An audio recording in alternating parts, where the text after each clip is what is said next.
Good morning friends. Him update channel में आज की मुख्य खबरों के साथ आप सभी का स्वागत। पश्चिमी देशों को खुश करने के लिए नहीं, भारत की विदेश नीति। यूक्रेन पर देश के रुख की आलोचना करने पर करारा जवाब। पिछले 9 महीने से रूस और यूक्रेन के बीच जारी युद्ध को लेकर भारत के तटस्थ रुख को पश्चिमी देश पचा नहीं पा रहे हैं और लगातार भारत की विदेश नीति पर सवाल उठा रहे हैं।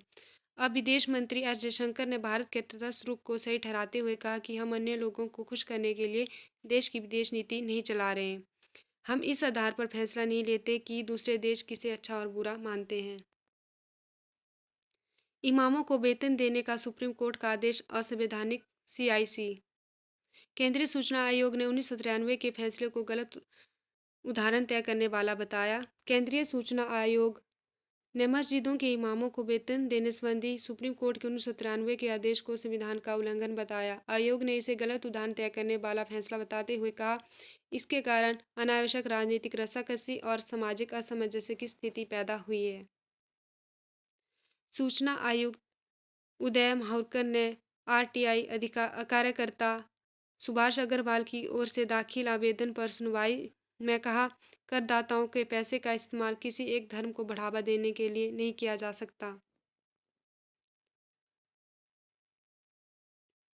हिमाचल में सर्दियां शुरू होते ही 65% तक घटा बिजली उत्पादन। बर्फबारी से जमे झील झरने पंजाब और दिल्ली से वापस ले रहे, गर्मियों में दी गई बिजली। सर्दियां शुरू होते ही हिमाचल में बिजली उत्पादन 65% तक घट गया है। बिजली की मांग रोजाना 280 से बढ़कर 335 लाख यूनिट पहुंच गई है। पड़ोसी राज्यों को गर्मियों के मौसम में उधार दी गई 138 लाख यूनिट बिजली वापस मिलने से प्रदेश में बड़ी राहत मिली है। शिक्षा मंत्रालय ने बनाई योजनाएं, बेहतर शिक्षा व्यवस्था के लिए 3 माह का प्रशिक्षण। पीएम श्री स्कूल के लिए शिक्षकों को प्रशिक्षण ट्रेनिंग। नई राष्ट्रीय शिक्षा नीति के अनुरूप स्कूली शिक्षा को मजबूती देने के लिए देश भर में प्रस्तावित पीएम श्री स्कूलों को खोलने की तैयारियां शुरू हो गई है। प्रत्येक ब्लॉक में बनेंगे 2 PM Shri school. PM Shri school के तहत करीब 14,500 सरकारी स्कूलों को अपग्रेड किया जाएगा। इसके तहत प्रत्येक ब्लॉक में 2 पीएम श्री स्कूल बनेंगे। कृषि क्षेत्र में 12.02 लाख असंगठित श्रमिक। ई श्रम मंत्रालय के पंजीकरण में हुआ खुलासा, पुरुषों के मुकाबले महिला श्रमिकों की संख्या ज़्यादा। देवभूमि हिमाचल प्रदेश में कृषि क्षेत्र में सबसे ज़्यादा असंगठित कार्मिक रोजगार प्राप्त कर रहे हैं। प्रदेश में श्रम मंत्रालय में योजना के तहत 19.21 लाख असंगठित श्रमिकों का पंजीकरण करवाकर ई श्रम कार्ड बनवाए हैं। एक साथ चुनाव से बचेगा देश का धन, खत्म होगा भ्रष्टाचार। पूर्व मुख्यमंत्री शांता कुमार बोले, हर साल राज्य में हो रहे मतदान पर करोड़ों खर्च, जनता को भूली पार्टियां नेता। 1967 तक पूरे देश में साथ साथ होते थे चुनाव। भारत में लोकतंत्र केवल चुनाव तंत्र बनकर रह गया है।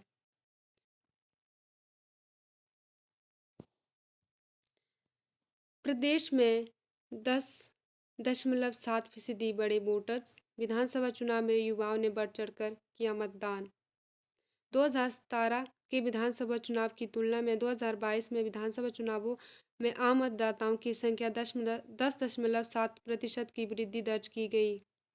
पिछले विधानसभा चुनावों में यह संख्या 49.88 लाख थी और इन चुनावों में यह बढ़कर 55.25 लाख हो गई है। हिमाचल के प्रोफेसर नंदलाल को मिलेगा लोक संगीत अकादमी पुरस्कार। लोक संगीत में यह सम्मान पाने वाले हिमाचल के पहले संगीतकार गणतंत्र दिवस पर होंगे पुरस्कृत।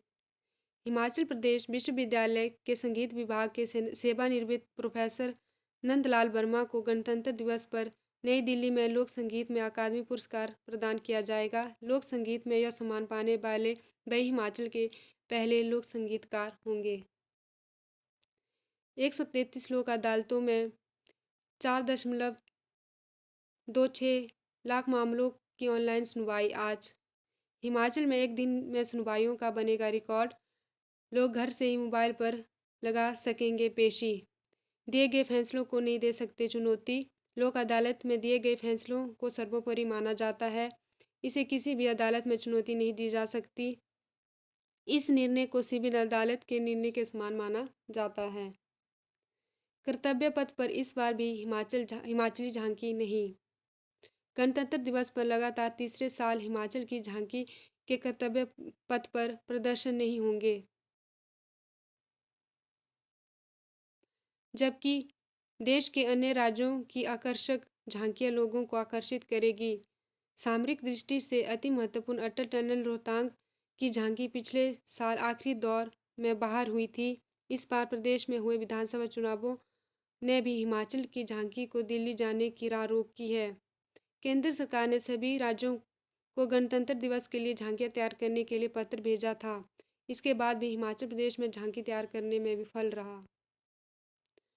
ऑनलाइन ऑन स्क्रीन मूल्यांकन प्रक्रिया में नहीं मिली खामी, अब जांची जाएगी उत्तर पुस्तिकाएं। यूजी परीक्षा के खराब परिणाम का मामला, जांच कमेटी ने पाया चेक करने से नहीं छूटा कोई प्रश्न। पुनर्मूल्यांकन वाले फेल विद्यार्थियों को द्वितीय वर्ष में जारी रहेगी पढ़ाई। प्रथम वर्ष में फेल विद्यार्थियों को पुनर्मूल्यांकन का परिणाम घोषित होने तक यूजी द्वितीय वर्ष की पढ़ाई जारी रखने की अनुमति रहेगी। इसके लिए उनसे एक शब्द पत्र लिया जाएगा। इस शब्द पत्र में विद्यार्थियों को यह लिख कर देना होगा कि यदि पुनर्मूल्यांकन में वह पास नहीं होता तो उसे प्रथम वर्ष में ही परीक्षा देनी होगी। 31 जनवरी से पहले पुनर्मूल्यांकन का परिणाम देगा बीबी। धन्यवाद।